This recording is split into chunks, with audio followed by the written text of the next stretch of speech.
welcome to the fourth episode of Inside the Valley. And fourth, right, Dustin? Fourth, man. Yeah, that's so we've already scored more points than Clemson's offense in terms of episodes. Welcome to the fourth episode of Inside the Valley with Dustin Black and myself, William Cockerill. Dustin, how are we feeling? I'm feeling good, man. How was your weekend, man? Did you do anything fun? Nope, didn't do anything fun. I went up to where I went to school, and I walked out into the football stadium, and then I left at some point. So that's about all I got to witness in Clemson, South Carolina. So nothing too crazy. Is the sun coming up in Naples, Florida, though? It's beautiful down here, man. Okay, the Stress sun. stress stress-free living down here. I feel like the sun hasn't come up here yet, but maybe it will. Maybe it Mm. will. But another bad week, another lackluster performance by our Clemson Tigers. And Dustin, I this is the worst I've ever felt as a football fan in general. And I grew up a South Carolina fan. This is the worst I've ever felt. You know, the weirdest feeling for me is that you left Saturday feeling like you didn't have a chance to win that game. You No, know, it's like Louisville, you're like, hey man, if we would have done a little bit better stopping the run, probably would have won that game. You know, South Carolina last year, it's like, hey, don't let Sellers run for 280. Probably win the game. yeah, yeah, But on Saturday, I finished watching the game, and afterwards I was like, we were never winning that game.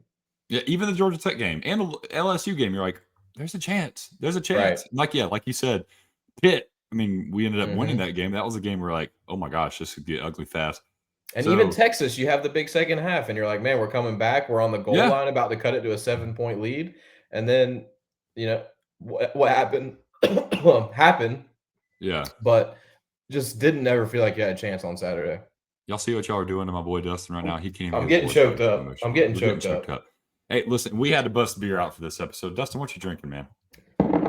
Well, you pronounce it better than I do. It's a Weihenstafner. Weinstofner, the German, Weinstafner. the German special. I've got a not my King's lager because right now we don't have a king. We don't have a king on the offense. We thought we had a king in Cade Klubnik, but right now we don't have a king. Um, how much I hate piling on people. Right now, Cade's getting piled on. I hate it, but a little bit of it is warranted. You're a power four quarterback, power four quarterback, one of the biggest programs in the country, and you're just not cutting it. Is it him, or do you see it being something else, Dustin? I mean, there's plenty of issues with this football team, Will. I would definitely say that Cade's front and center of that.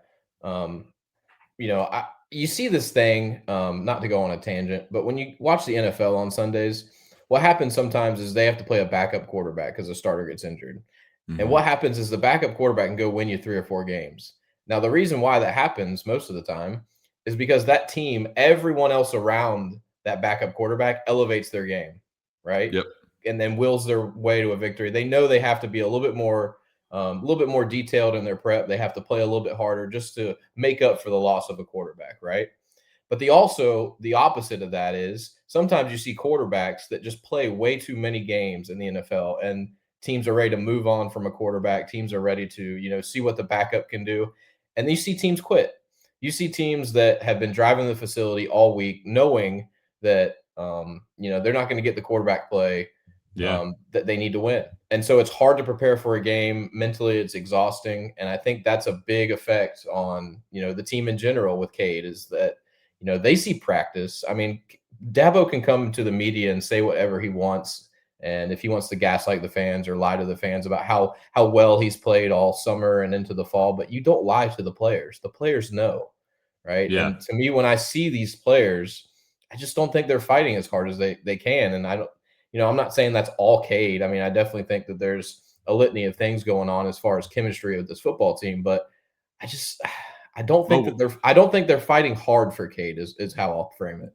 no, and we're going to get into that in a minute when we do the recap of the first four games. And you talk about the NFL. A lot of times teams don't move on from a quarterback because they have so much money invested into Mhm. that quarterback. So it's like, Right. hey, we're going to go with this. This is a $25 million whale, and we're going to go with that whale, whether it goes up or down. And I feel like maybe that in some instances that might be the case in college football nowadays. I don't think that's the case here at Clemson. I think the case is Cade's been with Dabo. Dabo's been with Cade. Dabo doesn't give up on people unless there's someone substantially better or at least equal behind him.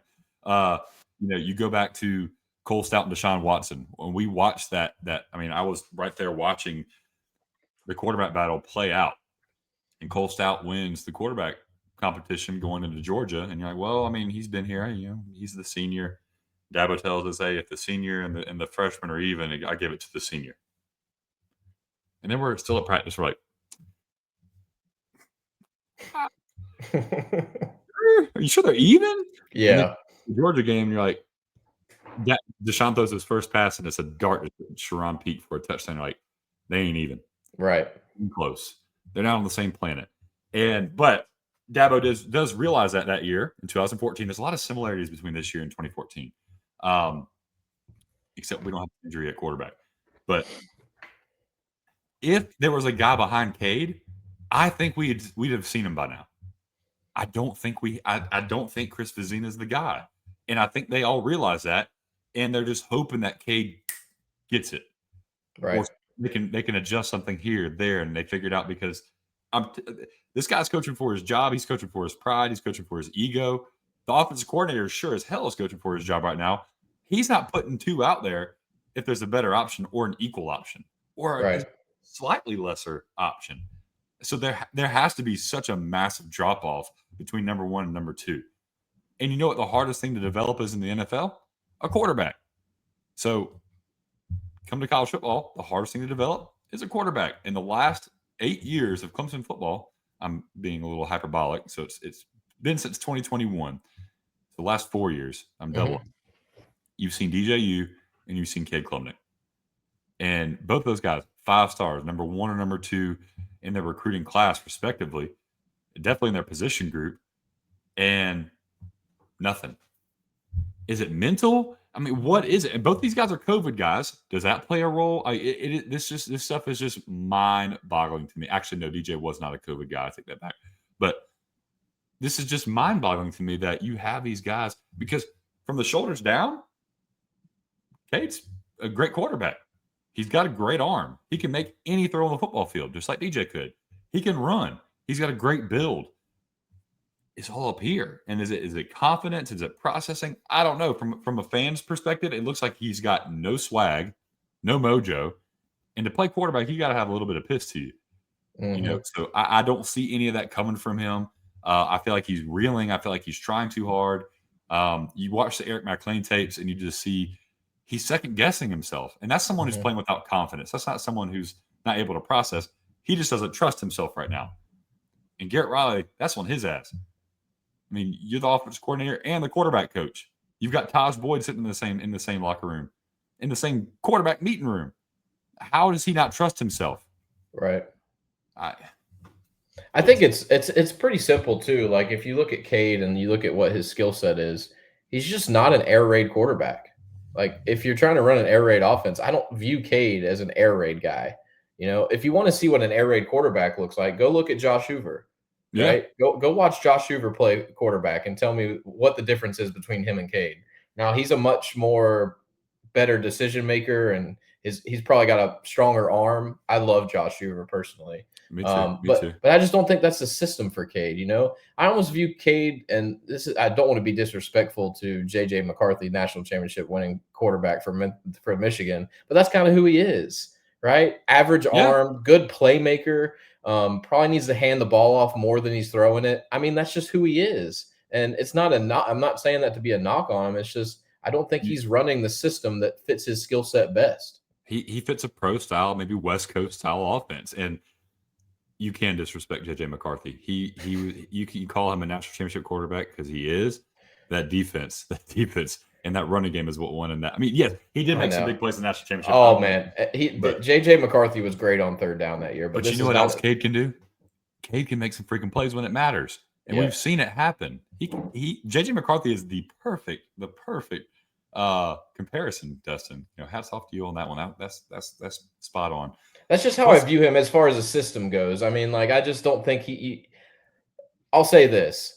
I think Cade's had more games where he's had like 40 and 50 and now 60 pass attempts, like way more than he's need to have in his career. Like his best games are throwing 28, 29 times. Seriously. Yeah. And whenever he's in that kind of environment and whenever he's asked to do that, I think he's much better. But if you're going to drop him back and throw 60 times, I mean, and I think, like, to bring it back to the original question, what's causing all this?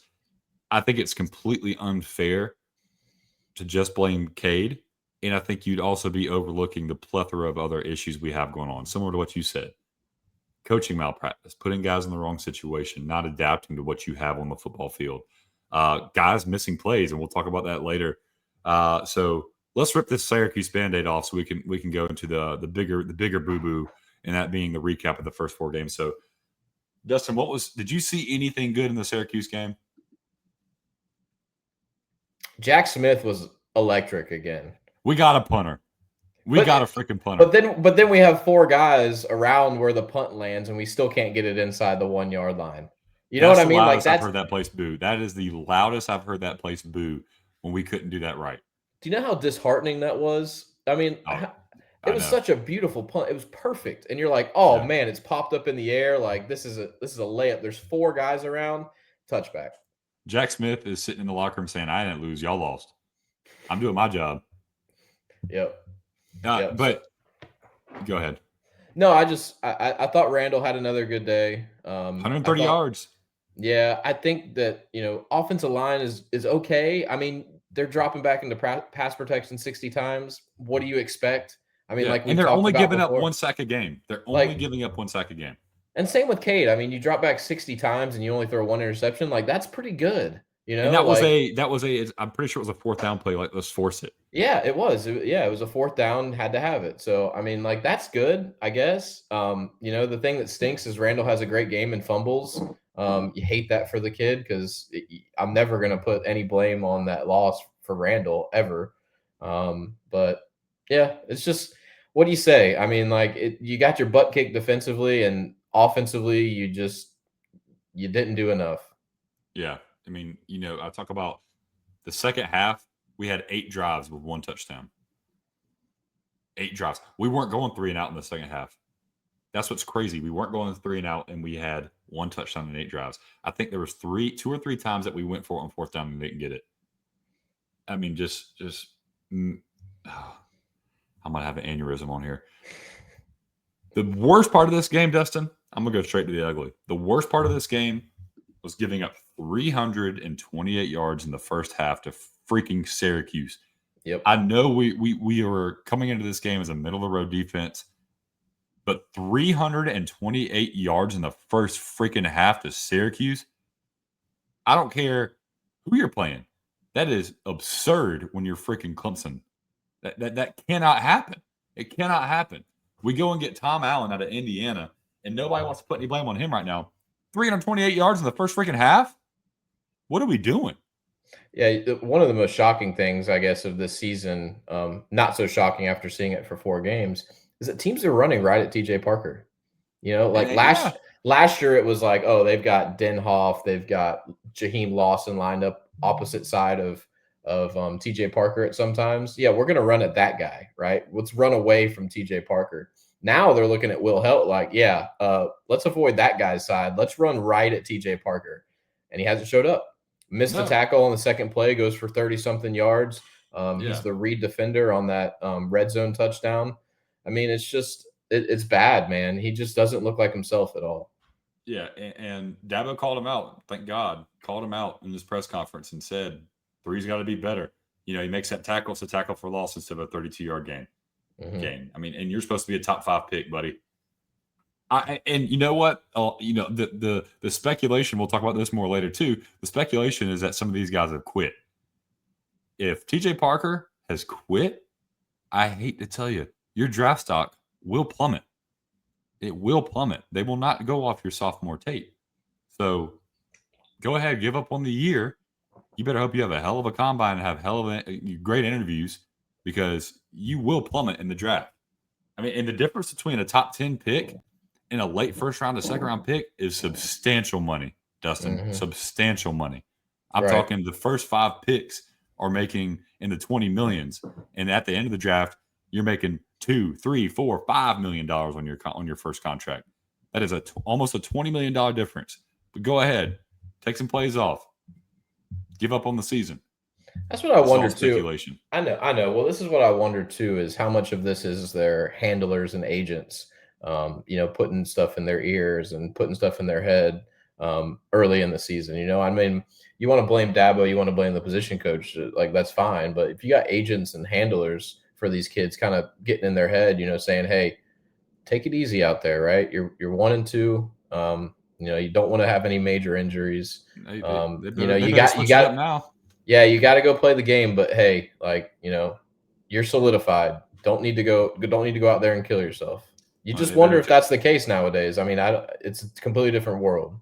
the message should change because the agents get a percentage of that draft pick contract. So they might need to change that because these guys aren't going to get drafted high. Number one, NFL teams don't like to draft guys on losing teams. Right. So if this team doesn't turn it around, I mean, the first question they're going to ask TJ Parker or Peter Woods or whoever going into the draft this year is, why did the defense rank 86th in the country?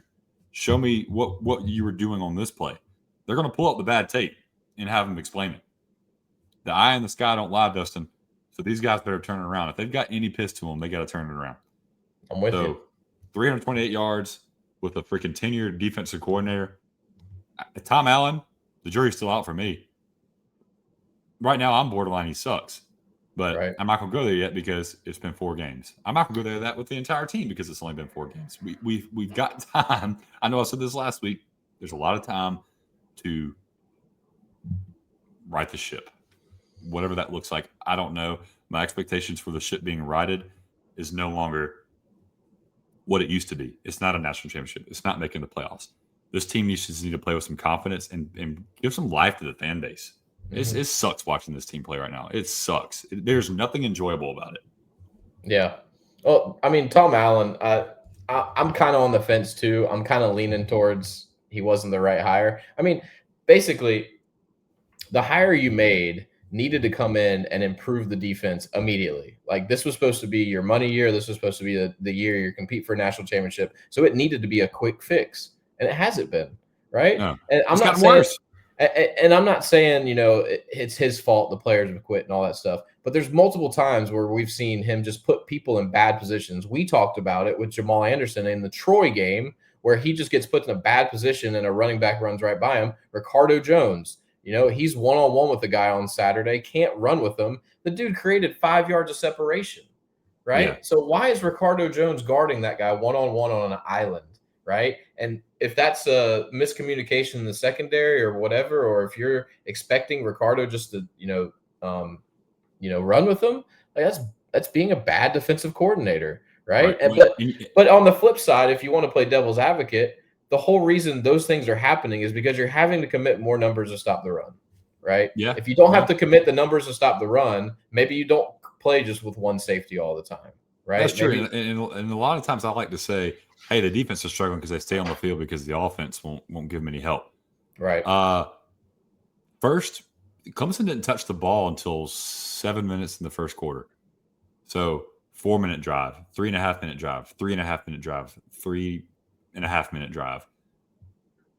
The first 1, 2, 3, 4 drives of the game were at least 3.5 minutes. All of them. That's not going to cut it. 7 plays, 11 plays, 9 plays, 8 plays, 5 plays, 5 plays. So the first 4, you're getting them in third down. There were so many times we had them in third and long. They're manageable. Didn't matter. Slant. Let's throw a slant. Let's stay in man to man. Let's not make any adjustments. Let's not bring any blitzes. Let's not change anything about what we're doing. Let's just stay vanilla as possible, and let's just hope. Let's just hope that Steve Angeli, who hasn't made a mistake and is leading the country in passing, maybe he'll make a mistake at some point. No, make a freaking adjustment. You had enough plays and you have enough stuff on tape. You're sitting up there in the booth. You ought to see it. Our guys are getting torched. Switch the zone. Yeah, run a mix scheme. It doesn't make any sense to me. If Angeli doesn't get hurt, Syracuse picks their number on Saturday. Oh, absolutely. I mean, the second half, their offense went in the tank. Why? Right. Because he tears his Achilles. And I hate that for him because, Syracuse was looking pretty coming out of this game. Mm-hmm. Before I have a heart attack, let's just go and talk about, recap the first 4 games of the season. So what's been good about this Clemson football team after the first 4 games. We're going to the bye week. We don't have a team to preview for. So let's talk about what we've seen so far. Dustin, I'll let you go first. I would say the bright spot is that the places that you are most concerned about with this football team have been the bright spots, right? Yeah. I mean, like, we were worried about punter. Jack Smith's been arguably our best player. I mean, dude has been lights out every single time he stepped on the field. You got Randall, who you're like, oh man, never played running back before, not sure what we're going to get out of him. Yeah. Him and Wesco have combined for 9 of the 10 offensive touchdowns. So yeah, him and Wesco are doing just fine. Right. And then you had the safety position. I thought the safety position started out well. I thought they had a good game against LSU. And have had some good moments. It's not perfect, but I thought it was going to be way worse there. So, I mean, that's what I look at is, the spots that you were most worried about, you're getting good production from. Yeah, so absolutely. So it's a good thing, but it's kind of concerning at the same time. Yeah, I love that. And just to go on to the Adam Randall portion of what you're saying, he's averaging 130.5 all-purpose yards per game, which is good for, I think he's top 20 or top 25 in the country. So hats off to him. He's gotten better every single game, and now he's averaging almost 6 yards per carry. So y'all want to talk bad? Oh, what we put in the former wide receiver back there for? He can do it. He can do it. But what that also tells me is maybe we give the guys who played running back their entire career and that we recruited to play running back, maybe we give them a little shot, maybe a little taste and see what they can do if you give them 10 carries, 12 carries. See what they do when they get a rhythm going. Adam Randall doesn't look good when you only give him 3 carries. Look at the LSU game. It looked awful. He had 5 carries. You give the Gideon Davidson 10 rushes. Let's see what he can do. Let's split it up. I hate it for Adam Randall, but at this point, it's about Clemson. It's not about Adam Randall. It's not about Dabo Sweeney. It's not about Gideon Davidson. It's about Clemson and what this Clemson team is going to do next year. And newsflash, we're starting to lose recruits now. Mm-hmm. So something needs to change now. We got to get some young guys in there and get them going. And speaking of other young guys, Ronan Hannafin and Bryant Wesco. Ronan Hannafin, like you said, the safeties have been one of the bright spots. He's second in the team in tackles. I think he leads the team in picks. So hats off to Ronan Hannafin, or at least calls turnovers. And then Bryant Wesco has 5 touchdowns on the season, and he's averaging almost 100 yards per game on a terrible passing offense. So I know Bryant Wesco leads the team in drops. Don't care. If we don't have Bryant Wesco, we're getting blown out even worse. So you're talking. I mean, he's had 2 crucial drops. Don't get me wrong, but like, what are we talking about, man? He's a college football player. They're going to have drops. Like, right. Show me a Clemson receiver that never dropped a football. I mean, come on. Like, neither one of the drops from the same exact play. He's running an out route, and he's looking to make a play and drops the ball. It's not like he's getting alligator arms going across the middle like Brian Thomas for the Jacksonville Jaguars. He's running an out route, and he's looking, hey, can I get a couple extra yards? And he's losing his focus. That can be coached. Being soft and dropping the ball, that's a whole different story. So, and then Will Help. I mean, how do we not talk about Will Help? I mean, 3 sacks. He's leading the team in sacks. TJ Parker somehow has 2, but Will Help has 3. But he's put so much pressure on quarterbacks this year, and he's just been such a bright spot. It's been just wonderful watching him play football for this Clemson team. When you think of Clemson football, he's the type of player you normally think of. So maybe he can get these guys going. Hey, I don't want to go freaking 4-9 again, guys. Let's win a couple games. The bad, Dustin, what you got that's bad? Not quite ugly, but a little bad, a little questionable. I would say it's the competitiveness of our wide receivers. If you want to go through the contested drop rate, I think that's that in the ugly. I got that in the ugly. Oh, okay. So I would say that the wide receivers just finishing on balls and making plays is pretty bad. I would say offensive line's been bad. I wouldn't say it's been ugly. Like, they've definitely had some really, really bad moments, but I think that they've played some good games. Like, I thought Georgia Tech, they played fine. They played well enough to win the game, and Adam Randall doesn't average all these all-purpose yards without him. Right. I just think you're asking a lot of them, like I said, when you drop him back 60 times in the pass protection. And they've only given up 4 sacks for what it's worth. Yeah, and it's been and I mean, how much have they rotated? I mean, it's like they can't create any cohesion. They just keep rotating guys in, and I hope that they find some sort of 5 or 6 man rotation that can create confidence. I would put the offensive line penalties in the ugly, because they've been some costly penalties, and Like I False hate that. start and snap infractions. It's like Ryan Linthicum. so many times after a big play, you're like 20-yard chunk play, and then you're just like snap infraction, false start, and you're like, dude, that is like literally the worst time for those. You're trying to create some rhythm, you're trying to get some tempo going, and they've stalled a lot of drives doing that. So Yeah, and that is a perfect segue into what I'm going to talk about next, and that's the little things. When you talk about what's ugly with Clemson, it's the little things. We can't do the freaking little things right. for sure, So, snap infractions, like you're saying, false starts after big plays, contested catches. So, what us old heads would call a 50-50 ball, our best receiver is catching 22%, 2 for 9. Or excuse me, TJ Moore, not our best receiver. TJ Moore is 2 for 9 on contested catch opportunities. 2 for 9. You it's know not why good. he's here, Dustin?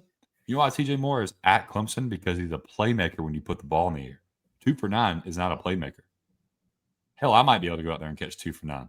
I mean, geez, I'm 2 for 9? And you talk about Georgia Tech. You talk about Troy. 2 massive plays going down the field, and he has them in his hand, and the guy just taps it and it comes out. That's not him. He's Right. not playing with confidence. Why are all these guys playing so skittish? They're playing afraid to mess up instead of just trying to go 100 miles per hour and win. And if you make a mistake, so be it. If TJ Moore is 2 for 9, but he's fighting his tail off and you see that competitiveness in him, you live with that. But the balls he's dropping on those contested passes, he wins those. He was winning them as a freshman. What's happening? I feel like he's one of those, if he gets reset, he's going to be just fine. I feel like he's been frustrated since the LSU game, and he hasn't let it go. Right. So you can see it in his body language. His body language is piss poor. I hate losing too. Trust me, I get it. But I think you're stacking your losses at this point. You're allowing compound interest on your losses by still being mad from the LSU game. Work that shit out and move forward. Pardon my French. And I then agree with that. the other ugly thing, the other little thing, we're averaging almost 2 turnovers a game. So we're 86 in the country with a negative 0.5 turnover margin. We've lost 7. We've turned the ball over 7 times on offense and have forced 5 turnovers, but 7 turnovers on offense. Piss poor, Dustin. Terrible. You do not win the game. You can't beat anybody turning the ball over twice. Can't do it. Cade has 5 games in a row where he has an interception. Yep. Texas in the 4 games this year. Yep. Well, it's 6 because SMU didn't throw one. I was about to say the South Carolina game. Yeah, but if you want to throw in the South Carolina game, I mean, what? That's 6 and 7. Yeah. So it's not good, man. It's not good. Your quarterback's turning the football over, and yep. Yeah. Missed tackles. I don't have a number for that, but we talked about TJ Parker. And that was another thing with Tom Allen. That's what we were supposed to fix, right? I don't know if that's something you can fix in the offseason, but apparently not, because We've gotten worse. It's gotten worse. Hey, maybe Wes Godwin, man, or Goodwin, man, maybe he was on to something. Maybe he was pulling the most out of these guys, and he's like, Dabo, I don't know what else you want me to do. This is the best I can do with this terrible bunch. That's been the worst part about this week, I think, Will, is that I've seen apologies to Wes Goodwin and Brandon Streeter the past week, and I'm just like, what are we doing, guys? Yeah, no, we don't want to go back down this path. And then the last thing on the ugly, Dustin, we're averaging 19.8 yards per game on offense. 19.8. You know who we're tied with for 111th in the country on scoring offense? Directional school somewhere. Worse than that. Oh, man. Akron. Akron is academically ineligible this season, and we are tied with them on freaking offense. Akron? Akron.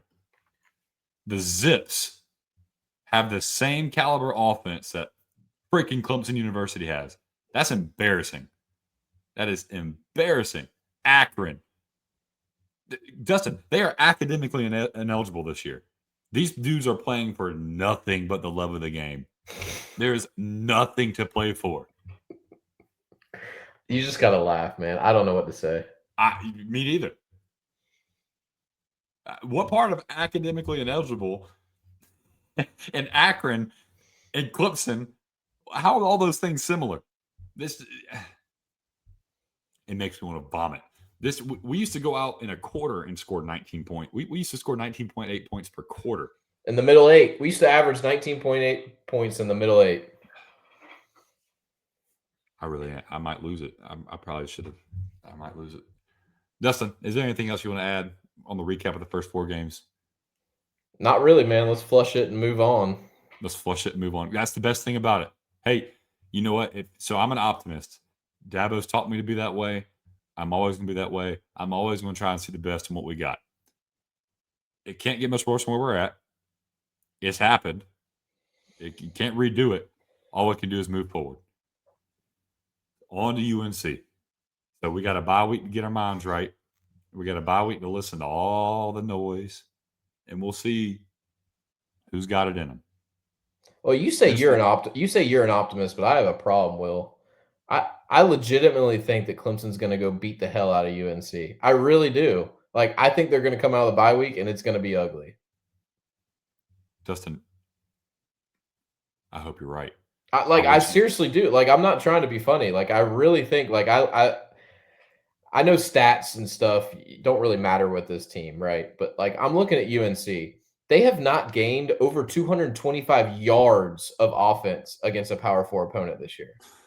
225 yards is nothing, man. Like, so like, I just feel like as bad as our defense has been, there's just no way UNC puts up points, right?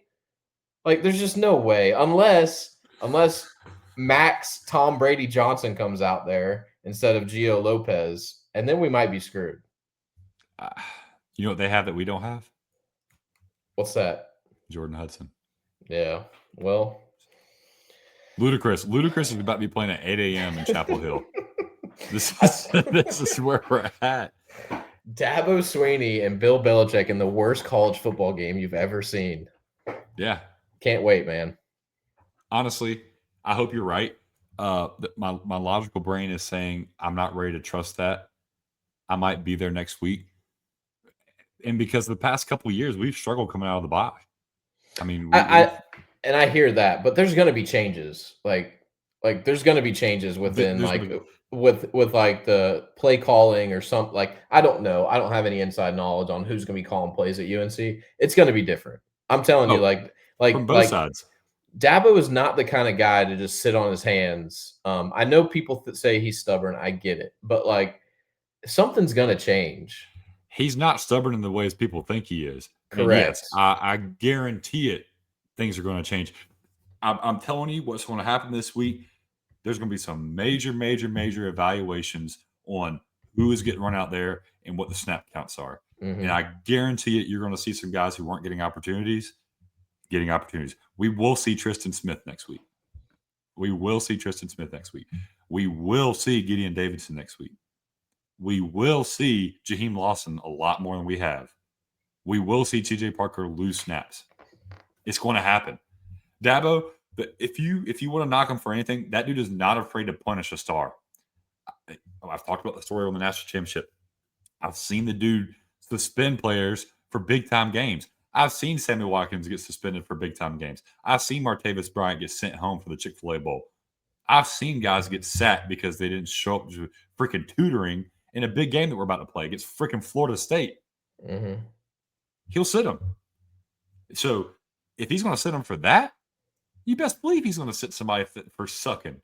We get to this bye week. So if nothing's been fixed, he's going to take it upon himself and tell his position coaches, obviously you don't know how to put your guys out there. Let me show you what I see. He watches the film. He reviews it with these guys. He's not an idiot. So some people think he's some Bible thumping, I was going to say a bad word, idiot, but he's not. He's not. The dude is going to forget more football today than I'll ever know. Right. And people want to just people love to hate Dabo because he's so different. People love to hate Clemson because we were so different. And now it's just so easy and fun to pile on. But the reason that Clemson has been so successful is because Dabo is going to do it, and he's going to do it his way, logically based. He's not an idiot, guys. He wouldn't be here for 20 years if he was an idiot. He'd have been run off long ago. So yeah, he's good at digging his heels in, but he's also good at knowing when not to dig in his heels. Right. And I think we're going to see switch up Dabo next week, when that happens. So thoughts, what we want to air out, what we got to get out here. So hey, this is a players only meeting right now, Dustin. We got to get it all off our chest. So by the time we get to UNC week, we're feeling good. We're feeling nice and spicy and good. Well, How's I that? mean, I've just listened to a lot of stuff this week. I mean, everyone has a podcast now. We're just another one. We're the best one. People don't That's know right. it yet. People don't know That's it right. yet, but we They'll are. learn. Um, but We're the you Adam know, Randalls of Clemson podcast. yes. But the way I would frame it is this was Dabo's proof of concept year. Like it was one of those things where Dabo, he did dig his heels in and was like, I'm going to do things my way. I'm not going to use the transfer portal as much as everyone else wants me to.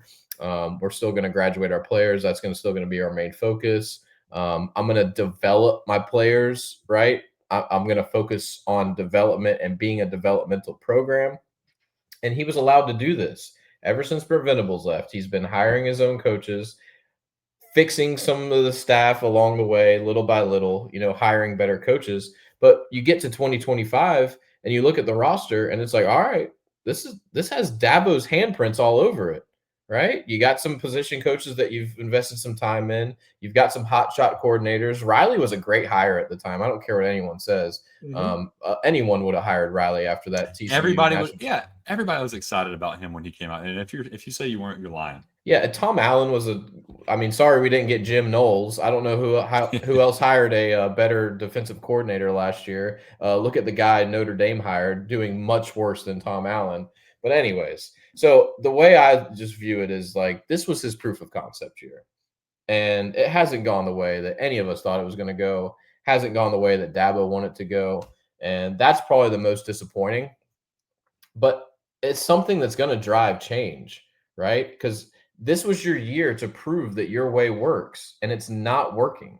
So if Yeah. you have this concept of how you want to build your program, how you want to go about building your team, and then you flop and start 1-3, I don't know what their record is going to be this year. 6-6, 7-5. Like, what are we looking at here? We don't know yet. We could go 3-9. Nobody knows, right? But your proof of concept so far has failed. So I think that this is something that it's going to drive change. It has to. It's like we've just been putting like who's that guy, the Flex Seal tape, the big tub that's flowing water, and he just slaps a piece of tape on the hole. That's what Dabo's been with this staff, and with a lot of the issues in this program for about 3 or 4 years now. And the floodgates are open. It's all out in the open. Everyone sees all the issues. So there's only one thing to do, and it's to address it, and it's to change. Now, what is that change? No one knows. But I view it as a proof of concept this year, and it's just failed miserably. We'll see it when Clemson takes the field in Chapel Hill at 12 o'clock. Dustin, before we wrap up, who are some players you want to see going forward with these changes being made? Who do you want to see more of? Well, you said it. Tristan Smith needs to play. That kid cares. That kid plays with enthusiasm, right? Yeah. That's one thing that you haven't seen with this offense is guys that just want to be there and guys that just want to play. This dude gets one catch, fights off about 5 tackles just because he wants to get 1 extra yard because he's not sure when he's going to get his next opportunity. So I want to see him play. I don't know who he's taking snaps from. Personally, I don't really care. Don't care.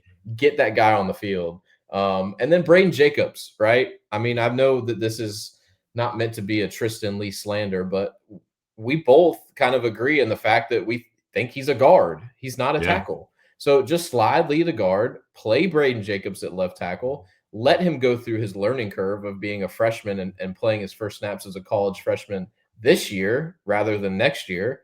I mean, that kid's got an NFL ceiling. I mean, he's going to be great. Yeah, he's got an NFL left tackle ceiling. So let's play him now. I hate to say you don't have anything to play for, but like I would much rather him go through these 8 games and get the reps and go through his learning curve now and then coming the next season as a veteran experienced player. So and there's a lot of guys, but those would be my 2 main guys, I'd say. Yeah. Well, Tristan Smith is on my list. Obviously, Braden Jacobs should be on my list. He's not. Christian Bentoncourt, I want to see him way more. Him and Olsen Pat Henry. Olsen Pat Henry is the only person on the team who has not lost a contested pass. He needs to be on the field a lot more. I love the way Josh Sapp plays, put his ass at fullback. What are we doing? Yeah, he's not a tight end. He's not a tight end. He's a good blocker. He's got some power to him. Let's quit throwing him the ball like he's some outstanding wide receiver. I want to see some Easy E. I want to see some David Ezemame. I want to see what he can do. Jaheim Lawson, I've got to see more in him. I've got to see more. You talk about Tristan Smith having some fire. Jaheim Lawson's got some fire to him. So it's nice to see him go out there and bring the energy. And then Bryant Wesco and TJ Moore. I want to see more Bryant Wesco, just more targets to him. And I need to see TJ Moore wake up. And then I'm just going to go back and watch the class of 2026 tape, which was funny when I put this in originally, and then we lose a commit. So that comment's not as funny now. But we got to see some of these young guys. But everybody gets mad at Dabo. We're 1 play off. We're 2 plays off. We're not that far off. Syracuse was a butt cut, of course. But I think you tweak a couple things here and there, and you get a little bit better play from 2. 9-3 is not off the table. It's not. I don't know how likely it is. It's not off the table. I mean, the only guaranteed win we have left is the bye weeks. Maybe Furman. We're beating Furman, man. Come on. I know, I'm kidding. So Furman will be a guaranteed win, and as much of a guarantee as you want to give as a sports fan. So there's hope as long as Dabo is stepping out in that field. You can hate him. You can love him. You can be upset with him. Like I said, we've got a cold right now, and the marriage is on the rocks. We're still married. We got to remember that, Dustin. We got to remember that. Well, where was that love we used to have? Where was that chemistry? It's right there. It's right there. We're not looking at each other. We're not looking at each other the same like we used to. We used to look at each other different. We've been spending too much time on our phones. We've been spending too much time reading, the bad clippings, scrolling, seeing highlights of other people's stuff. You know what? The good old days are over, but what does Dabo like to say all the time? The best is yet to come. And what would be better than this team reeling off 9 wins? Nothing. This team going 9-3 would be better than the 15-0 team. Come on, man. If this team rolled off 8 wins in a row, Dustin, that would be. You know what? That's not true because it would probably be the most painful 8 wins in a row. But damn it, if it wouldn't be beautiful to watch this team reel off 8, and they're capable of winning 8, and I hope they realize that, and I hope they can wake up and do it. I think they will. Let's be optimists this bye week, Dustin. That's what I'm calling for. You're more optimist than me right now. How is that possible? I don't know. I'm scared. This is the most scared I've ever been. It's a great slate of college football this weekend. I can't wait to watch it, man. There's so many good games this weekend. It's a good week to have a good week to have a bye week. Great week to have a bye week. Don't go picking apples at night. We got a big slate at night. Guys, regardless of how Clemson does, if you're a college football fan, what do we say all the time, Dustin? You only get 15 of these. That's it. Enjoy them. Let's sit back and enjoy it. We get 10% of the year, 20% of the year is college football. It goes by like that. Let's enjoy it. You got an upset this weekend? Oh, I got an upset this weekend. I think what you got? I think Oregon wins by 14 against. Is that an upset? Oh, they are. They're underdogs, aren't they? They're underdogs, but 14 I think is crazy. I think Arkansas can beat Notre Dame. I don't think they will. I think they can. I'm going to say this in lowercase. I think the Fighting Jeff Lebby's knock off Josh Heupel and the Tennessee Volunteers. I like that. All right, so you know what I want to say about a Friday night? What's that? What do I want to say about a Friday night? Who do I love more than anybody in this country? The only person who might love the Virginia Cavaliers this year more than me is that man Tony Elliott. I don't think they're going to beat Florida State. But, buddy, if you like to bet over-unders, you better take the over. Yeah. That team can score. That's going to be a lot of anybody. That's going to be some points, I think. And honestly, Dustin, we don't know a lot about Florida State. We don't. They put a thumping on Alabama, and then they played Kent State and East Texas A&M, which is not to be confused with Texas A&M. Mm-hmm. So we don't know much about them because we don't know much about Alabama either. So it's great, man. Friday night games. Wait. We know how it is as the leader in the ACC being in a Friday night game, what can happen. But thank you for tuning into Inside the Valley. We hope to bring you a little bit of hope, a little bit of joy during this abysmal Clemson stretch. We got some stuff going on forward. We're going to be better. Dustin and I are going to be better. You know what, Dustin? Let's commit right now. We're going to bring more fire, more passion. We're going to bring more effort. We're going to show up. We're going to show up harder. We're going to show up so hard to this podcast. Put that on a t-shirt. And with that, I think we should go.